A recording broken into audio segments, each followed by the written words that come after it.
be into when it comes to sports, you can find it right here. Now, play my intro.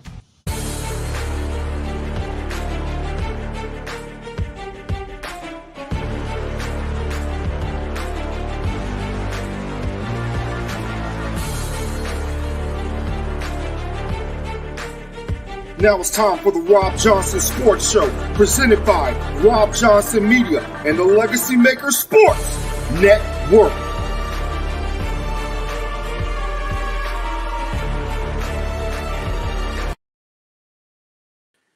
Hey, welcome, ladies and gentlemen. Welcome to Robb Johnson Sports Show, episode 78. I know it's been a while, about a month since I've been with you guys. The schedule's been crazy. Episode 78, we got 22 episodes to 100. So we're going to try to get more episodes out to you all. Definitely going to try to get more Sunday episodes out to you all, me and Larry Patterson as well. We're going to try to work that out right now. It's a little difficult, but we're going to try to work that out as schedules are a little crazy.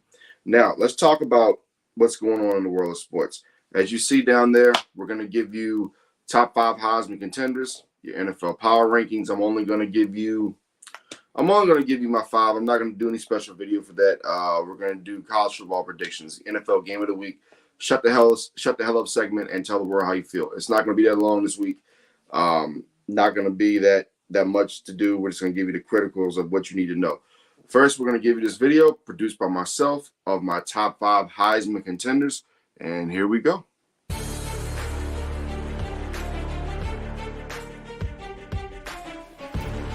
Curtis Rucco, quarterback, Indiana. Jalen Milroe, quarterback, Alabama. Travis Hunter, cornerback, wide receiver, Colorado. Ashton Jeanty, running back, Boise State. Cam Ward, quarterback, Miami. Those are my top 5 Heisman contenders. When you look at those guys, everything they've done, you look at guys like Travis Hunter. If he wasn't with the Colorado Buffaloes right now, where would they be? Of course, they have Shedeur Sanders, but he is the key. He has to stay healthy. Hopefully that shoulder injury is not hampering him too much. You look at guys like Ashton Jeanty from Boise State. Where would Boise State be right now without him? They would be nowhere. And I think that his involvement and his impact and just the possibility that he could break Barry Sanders' records of 1,800 yards, 1,900 yards, whatever crazy number it is, that's critical. You look at Curtis Rucco, quarterback from Indiana. A lot of people don't understand this. And we'll get into my picks later for college football. This is a huge game for Indiana this upcoming weekend, ladies and gentlemen, because they face Nebraska at home. If they beat Nebraska, they will be 7-0. That's right. The Indiana Hoosiers will be 7-0 if they can beat the Nebraska Cornhuskers this upcoming weekend. So that is going to be a critical game for that Indiana Hoosiers football team this upcoming week. Now, I gave you my NCAA Heisman Trophy contenders. Now, let me give you my top 5 NFL power rankings. At number 5, I have to go with the Green Bay Packers. People say, why the Packers? Because I believe the Packers on the cusp of doing something very great. When you have Jordan Love, when you have these young receivers who I feel like are going to continue to get better week by week by week, they're going to continue to be a problem. They're going to continue to ascend. And I believe the Green Bay Packers are one of those teams that you're going to have to watch out for. You're going to have to give them your respect as the season goes on. As you know, Jordan Love was hurt. Jordan Love came back after Malik Willis was doing his thing. So I just look at that. And I look at the Green Bay Packers as a team that you have got to watch. At number 4, I'm going to give it to the Detroit Lions. Now, the reason I don't have the Lions higher is because after Aiden Hutchinson's injury, I believe that is going to take them back a little bit, but not too much. There are rumors of Hassan Reddick being traded to the Detroit Lions. We don't know how true that it is or how it's going to work or if that's going to be. But what we do know is the Lions are coming off a great win against Dallas. They played well all season. Their only loss was against Tampa, I believe. They're 4-1 on the season. They're going to continue to be a great team as the year goes on. So you have to take the Detroit Lions seriously with Jared Goff, with that running game, with that defense, minus Aid Hutchinson, with that special teams, and then that head coach. They are a legit football team. Um, I was deciding between Baltimore and Houston. I'm gonna give it to Baltimore. Not that I don't think Houston is a top five team, but I think Houston still has to do some things to show me that they are a top five team. But when you look at Baltimore, when you look at Lamar Jackson, you look at Derrick Henry, that combination, ladies and gentlemen, is just dangerous. It's a dangerous combination. It's two guys that you think about this, how far Baltimore went last year, even with the injuries of running back. Now you bring in a Derrick Henry. You have those receivers. Zay Flowers is coming to his own as one of the top receivers in the National Football League. They still got Rashad Bateman. You have two of the best tight ends on the same team with Andrews and Likely. Those guys are a force. Baltimore, ladies and gentlemen, is loaded, and they haven't even gotten started yet. Now, some people may not like this, but I'm going to put the Minnesota Vikings number 2. And it's for simple reasons. It has nothing to do with the fact that they're 5-0 and I don't believe in them. And I totally love Brian Flores' defense. But can Sam, and I continuously say this, I know people get upset, oh, they're 5-0. Can Sam Darnold stay healthy? That's the bottom line. Can Sam Darnold stay healthy? Can he keep those ghosts out of his head? Can he continue to be one of those quarterbacks that continues to prosper? Last time we saw him, I believe it was in London. They won the game, but he ended the game with an interception, no touchdowns. So will that become a trend? Is there a book on him? Is there a book on this offense? We shall see. The Jets should have won that game. But as we know, the Jets are a team that are a little dysfunctional. So we will see what Minnesota does for the rest of the season. I believe in them. I think they can be a good team, but we've seen teams start out hot before, 5-0, 5-1, etc., and then they fall off. We have to see what Minnesota can do. At number 1 for me, it's very simple. There's no questions. Kansas City Chiefs. Kansas City is the most consistent team we know. When you talk about consistency, when you talk about a team that overall, when you talk about a team that you can actually trust, you can trust Kansas City. That's why they're the number 1 team on my list, my top 5 power rankings, because you can trust a Kansas City. You know what Kansas City brings to the table. You know what Patrick Mahomes brings to the table. You know what that defense with Spags brings to the table. There's just there's no question of what this team can do. There's no question that this team is legitimate. They're the 2 championships in a row? 2 championships in a row with Patrick Mahomes in this era. 3 chips overall. Come on now. You have to really be crazy if you do not believe in this Kansas City Chiefs team at being number 1. Despite some of their faults this year, despite losing some players, you bring back Kareem Hunt. You had Juju Smith-Schuster go over 100 yards last game. Kansas City with Andy Reid just makes it work. They just make it work. Andy Reid did the same thing in Philadelphia, even though they didn't win a championship. They were great teams out there. They played great. The same thing here in Kansas City. So that's how that goes, ladies and gentlemen. Now, our next topic here looks like we're going to talk about some NCAA. We're going to give you the winners. We're going to give you the losers. And of course, there's also the upset special. Every time we do this NCAA thing, we tell you about the winners, we tell you about the losers, all that good stuff. And we'll give you the local winners, as I will be at William & Mary this upcoming week. We're going to go through all the games Wednesday through Saturday. We got Western Kentucky against Sam Houston State. I got Sam Houston State winning that game. You got Florida International against UTEP. UTEP's 0-6. Give me Florida International in that game. We have on Thursday night, Georgia State versus Marshall. Give me Marshall in that game. Boston College versus Virginia Tech. Actually, a bigger game. A lot of people think it's going to be. Boston College 4-2 going into Virginia Tech, and you know about the whole upset special thing. You have been warned. There is nowhere to run. Now, this is not a top 25. However, Boston College in the next few weeks, if they can continue to win, they could possibly get into the top 25. So this is a huge game for them. They have got to win this football game.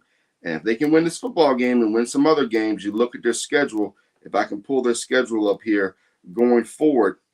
Let's see here. They got to play Louisville. They got Syracuse, SMU, North Carolina, and Pitt. So they could possibly be ranked by the end of the season. So this is a huge game for Boston College. Another huge game, folks. This is absolutely huge. And I understand that Florida State's down. But you're talking about Friday night, 5-1 Duke against 1-5 Florida State. You want to talk about the wheels unraveling? Duke has been a really good team the entire season. But here's the thing. They had a loss last week against Georgia Tech. But if you're Florida State and you go into Duke and you get absolutely blown out, you get your doors blown off, do you understand the ramifications of what's going to happen here? Do you understand the ramifications? There could be a coach fired at the end of the season. Players could start quitting. You cannot go to Duke, and you cannot get blown out. I'm going to give Florida State one last opportunity here. I'm going to give this game to Florida State. Oregon at Purdue. Any upset specials here? This is a Friday night game? No. Give me Oregon. Oklahoma State, BYU. Any upset specials here? Let's see. Oklahoma State 3-3 going against 6-0 BYU. Give me BYU. Give me the Cougars. Fresno State at Nevada. This is actually going to be a very interesting game, I believe. Fresno, Nevada. Give me Nevada. Give me Fresno in this game. The Sunday slate, early slate. Miami against Louisville. We got to put it. You have been warned. There is nowhere to run. Yep, there is nowhere to run. Miami goes into Louisville. It's kind of been a little bit of a house of horrors, a little bit going to Louisville. Even playing Louisville, Louisville's a dangerous team. They have two losses on the season. They're 4-2. There's a high noon game. If anybody remembers Miami, one time they went to Pittsburgh. They were undefeated. High noon game. They got the doors blown off. Miami has to come out focused. Miami, last time we saw them against Cal, they were playing a really good game in the second half, but they got to come out faster because if not, Louisville will beat them, no doubt. East Carolina against undefeated Army. I have Army in this game. Even though East Carolina is 3-3 and East Carolina is a decent team, give me Army in this game. In the surprising Indiana Hoosiers against the Nebraska Cornhuskers. The Cornhuskers are another team here who has the possibility of getting ranked once again. If we look at Nebraska, their only loss came to Illinois by 7 points. And you look at that Illinois team, they're 5-1 as well. If you're Indiana, you have to win this game. As you see, I had Curtis Rucco, as my Heisman contender. If he beats Nebraska, beats this Cornhusker team, I could definitely see him getting higher rankings in the Heisman Trophy. But I got to give it to Indiana. Got to give it to Indiana. No upset here. Possible upset alert, but give me Indiana in this game. We have UCLA against Rutgers. Rutgers had a tough loss, I believe it was last week, and see who they lost to. Oh, yeah, they lost to Wisconsin. They're 2 losses on the season. They're 2 games away from bowl eligibility. They were never going to win the Big Ten in the first place, but the biggest thing for Rutgers was getting a bowl game. I'm going to give it to Rutgers. UCLA is only, 1-5 on the season. They have a lot of work to do. Let's skip down here a little bit. Virginia, Clemson. Give me Clemson in this game. Skip down here a little bit more. UConn against Wake Forest. UConn actually doing very well this year. 4-2 on the year against 2-4 Wake. Give me UConn in this game as they continue to try to get bowl eligible. Another interesting game here. This could help both teams as they try to get bowl eligible. 3-3 California against North Carolina State. Give me Cal in this game. I think Cal is a lot better than their 3-3 record. Hawaii against Washington State. Washington State could become bowl eligible after this game. Give me them over Hawaii. Let's see here. Auburn against Missouri. Interesting game here. Could Missouri come in and get the upset special? No. Give me Missouri. They'll be 6-1 after this game. South Carolina, Oklahoma. Another important game. 2 teams that have been struggling, but more specifically Oklahoma, after getting their doors blown up by Texas last week. South Carolina is a dangerous team. They only lost to Alabama by 2 points. Give me South Carolina in the upset on the road. Yep, give me South Carolina to go in here and get this win. Skipping down, we've got Houston against Kansas, the Toilet Bowl. 2-4 Houston against 1-5 Kansas. Both teams were supposed to be better. Give me Houston on the road. Shame, shame, shame, shame. This is basically an elimination game for both teams. They're both eliminated anyway, but this could really hurt them as far as bowl status. Number 24, Michigan against number 22, Illinois. Give me Illinois at home as they put Michigan on the line of being unranked. We got Navy against Charlotte. Navy 5-0 against 3-3 Charlotte. Give me Navy in that game. Whew. This is a big one, ladies and gentlemen. This is definitely an upset special. You have been warned. There is nowhere to run. Alabama, Tennessee. Alabama, Tennessee. Give me Tennessee in this one. I think that they've been looking forward to this game now for a few weeks. I think that this game will give them their second loss, and it will knock them out the college football playoff. Give me Tennessee. I think they've been kind of looking forward to this game for a few weeks now. Oh, you want to talk about a dangerous game? You've been warned. Notre Dame at 5-1 goes to 5-2 Georgia Tech. I've said it since the offseason, folks. I was at ACC Media Day. Go back and check the tape. Go back and check what I said then. This Georgia Tech team is very dangerous. This offense is dangerous. This defense is not the best, but at times they can get after you. Their speed, their athleticism. This is a dangerous Georgia Tech team. I have Georgia Tech defeating Notre Dame at home. I have them defeating them at home. Yep. Some of the local schools, Old Dominion, 2-4 against 4-2 Texas State. Give me Texas State at Old Dominion. Let's see here. Let's go through some of these games here. James Madison at 5-1. They got to visit Georgia Southern. Give me James Madison to win this football game. USC Maryland. Huge game for USC. They cannot come to Maryland and lose to the Terps. If USC loses, I think Lincoln Riley will not be able to get back on the plane back to California. So give me USC in this game. Upset alert there. Texas A&M, Mississippi State. Dangerous game here, folks. Dangerous. Mississippi State is 1-5 on the season, while their opponent A&M is 1-5. 5-1 on the season. Dangerous game because you don't know what to expect on the road. It's an SEC game. However, give me Texas A&M. LSU at a very dangerous Arkansas team who's 4-2. Give me Arkansas on the upset. I don't trust LSU. UCF against Iowa State. Give me Iowa State. They'll be 7-0 as they creep in more and more up the top 10. Game of the week. Georgia, Texas. I have seen no reason to pick against the Longhorns. Give me Texas. Give me Texas. Number 21, SMU against Stanford. Give me SMU as they continue to climb up the ranks.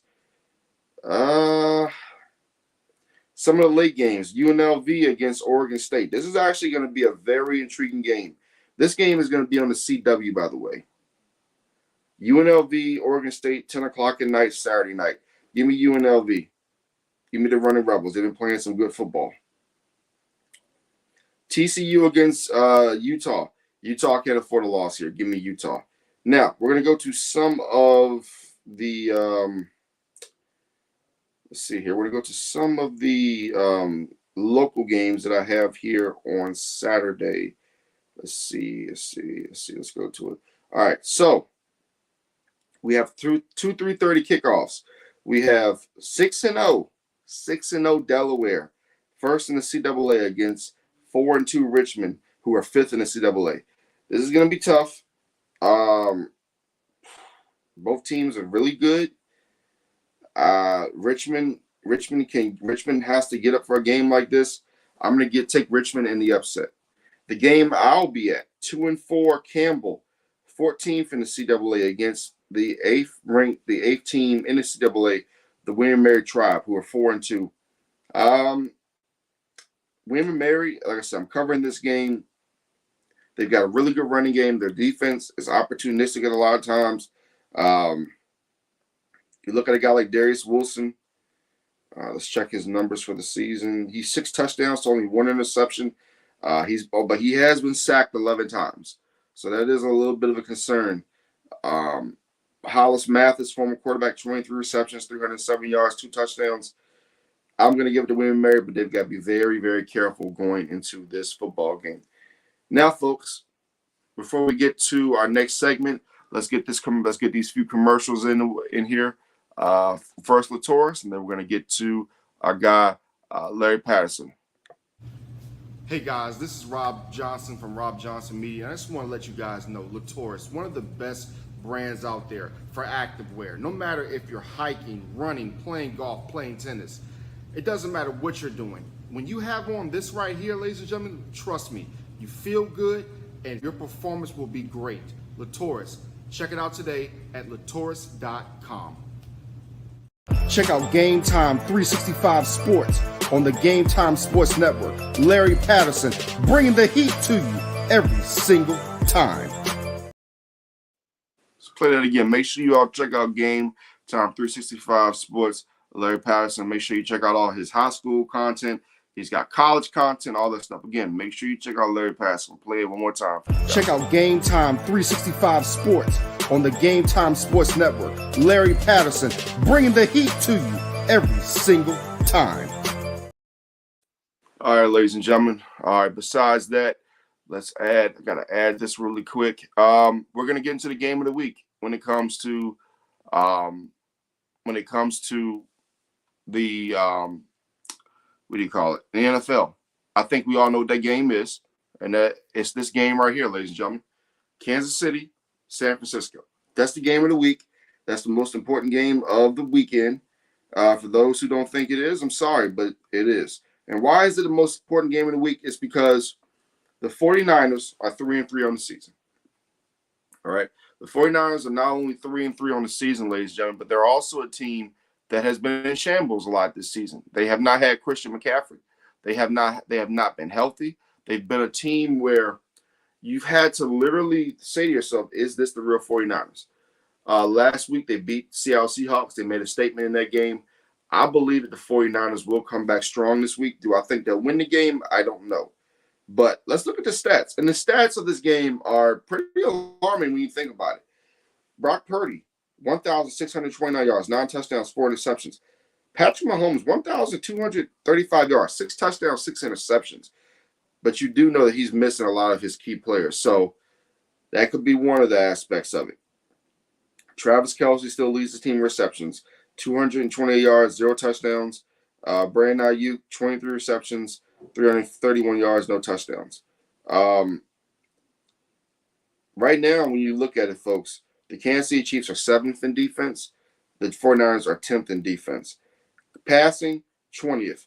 This is the defensive stats now. Passing, 20th for the Chiefs, 17th for the 49ers. Rushing yards, the Chiefs are giving up the fifth less yards in the NFL with 88.4. The 49ers giving up 101 yards a game. Points-wise, the Chiefs are only giving up 17 points per game, while the 49ers are giving up 21.7. That's 12th in the NFL.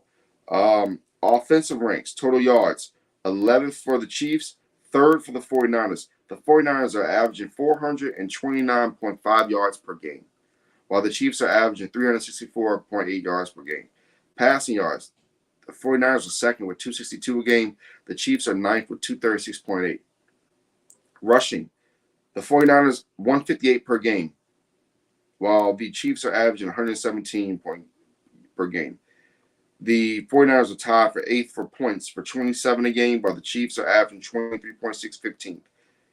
Let this go to show you all that sometimes stats really do not matter. Stats matter, but they don't matter. And this is what I'm saying when I say this. The Kansas City Chiefs are just a great football team. No matter what is going on, no matter what's happening, they just play great football. Patrick Mahomes, 6 interceptions, 6 touchdowns. You analyze that, you see how Rashee Rice went down. You see how they're missing Hollywood Brown. They're missing so many people. But they're still 6-0. That's what great teams are built off. You lose L'Jarius Sneed, your best cornerback, and what do? You continue to play great football. You continue to plug and play. This Kansas City Chiefs team is really good. They are one of the teams that you're going to see at the end of the season. However, I believe the 49ers have been looking forward to this game to get them started. Christian McCaffrey will be back. The 49ers should be fully healthy coming into this game. They should be. I can't tell you whether they will be or not. Right now, when you look at the Kansas City Chiefs, when you look at Rice, you look at Pacheco, they're on both on IR. Rice for the year, Pacheco for a little bit longer than that. Mason for the 49ers looks like he'll play, but he has an AC joint injury. You look at Juwan Jennings, he has a hip injury, looks like he'll play. For me, when you look at this game overall, it just screams the 49ers going to win. It just screams that the 49ers are going to win this football game. If they don't win this football game and they move to 3-4, there's going to be more questions than enough for Kyle Shanahan and the San Francisco 49ers. Again, this is the game of the week, and we shall see if the San Francisco 49ers can come out and show us why they are one of the best teams in the league. And I said this week, I said in the NFC, it's the Lions, the 49ers, and everybody else. And I said that because if they can come here, if they can come home this weekend and beat Kansas City, they'll prove that. Because I just feel like the 49ers can flip that switch. We all know that this dynasty is going to be over very soon, folks. It's not going to last much longer. We know that sooner or later it's going to go away. But for right now, if the San Francisco 49ers can come in this weekend and beat the Kansas City Chiefs and do it convincingly, especially with the numbers that Patrick Mahomes has been putting up, and they can take advantage of that, then they'll be off and running. They got Dallas next week. They'll dismantle them. We look at their schedule. Yeah, after Dallas for San Francisco, they got Dallas on Sunday Football, which, like I said, they'll absolutely just demolish them. Their biggest game is going to be Week 10 in November after they have their bye week. They got the Buccaneers. They got Seattle. They got to go to Green Bay. They got to go to Buffalo. They got to face the Bears, which is not going to be an easy game, not whatsoever. They got the Dolphins late in the season. Dolphins are going to get healthy, folks. I'm going to talk about the Dolphins probably early next week. The Dolphins are going to get healthy, and they're going to be a problem. And then your last game is against a very dangerous Arizona Cardinals team who already beat you. This is not an easy schedule for the 49ers. They have got to establish themselves this weekend against the Kansas City Chiefs. They have to come out and show the world that they are still the 49ers. If the Chiefs come out and they physically beat down the 49ers, it's going to be a lot of questions. It's going to be a lot of questions about Kyle Shanahan and this football team. Now, as we get to our next segment, as I am making some adjustments here, let me get these adjustments going. We're going to get to our Shut the Hell Up segment, as we will hear Stephen A. Do what he does. I need you to shut the hell up for the immediate future. So, my question, I think, for everybody is, what is my Shut the Hell Up segment going to be about this week? What am I going to talk about this upcoming week when it comes to Shut the Hell Up segment? Well, my Shut the Hell Up segment this week, frankly, is to everyone who cannot stop talking about the Dallas Cowboys. See, my problem, folks, is this. I don't mind people talking about the Cowboys, and I don't mind people mentioning it. But, get some other content. Talk about something else. There are 31 other teams in the National Football League. Everyone keeps talking about how the Cowboys are made relevant because Jerry Jones only wants to talk about himself, blah, blah, blah. No, you guys make the Cowboys relevant. You guys make them relevant because you talk about them all the time, whether it's you content creators, whether it's people on television. That's all you talk about. Find something else to talk about. Shut the hell up. Talk about something else. It makes sports so boring because it makes me feel like a lot of you out there are one-trick ponies. All you can talk about is Dallas. Why can't you talk about other things? Talk about other teams. Talk about the Jets and their downfall. I mean, hell, you look at the Bengals. They got less wins than Dallas right now. Stephen A. said the Carolina Panthers and Cowboys are the worst team. The Cowboys just beat Pittsburgh 2 weeks ago. What are we talking about?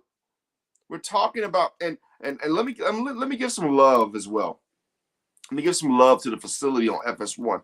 I think that's a hell of a show. I think that's a good show. I think they're starting to make First Take look like the B show. I'm not saying First Take's the B show yet. I'm just saying that all Stephen A. Smith, people like that. They said they hate the Cowboys and all that, but the Cowboys are making you rich. The Cowboys are making you rich. They're helping your ratings because people hate to see success.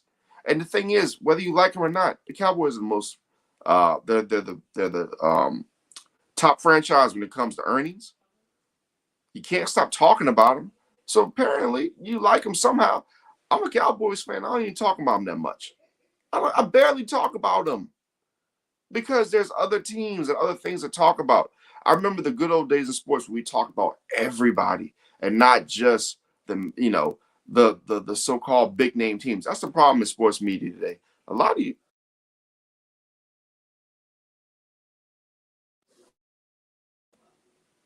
Sorry about that. A lot of you all just need to get some better content. That's just my opinion. So a lot of y'all just need to get better content and learn how to talk about other things because it gets boring after a while.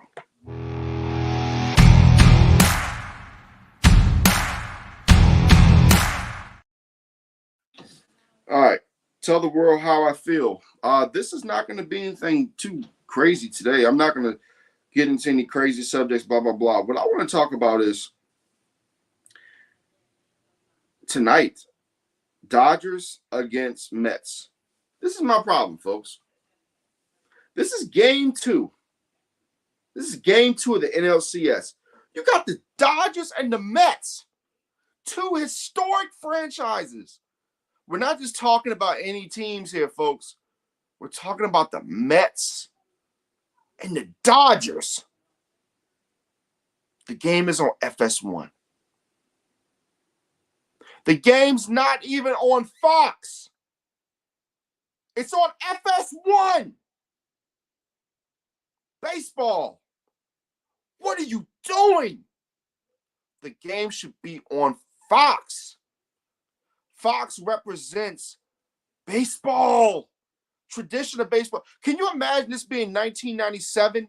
Can you imagine this being 1997 and you got the Dodgers and the Mets in the NLCS, the former teams of the great Mike Piazza, and the game is on FS1? Dodgers, Mets. It blows my mind. We got Dodgers, Mets on FS1, and we have Yankees, Guardians, used to be the Indians, on TBS, TNT, or TBS, whatever it is. Why aren't these games on Fox? The nostalgia of having the games on Fox. Like, a lot of you younger folks now, you just won't understand about just what having games on certain networks mean. It's like the NFL when you don't have games on CBS, Fox, or NBC anymore, and you have them streaming on Peacock and you have them streaming on Prime. It's just not the same. Tradition is gone. Tradition in this country is dying. And with that, the country's doing the same damn thing. Dodgers Mets is a historic series. 2 great franchises. And you got it on FS1. That shows what you think about baseball. That's what you think about the tradition. I understand television contracts. I get it. I understand. But you know what, ladies and gentlemen? Doesn't mean I have to like it. You all have a great night.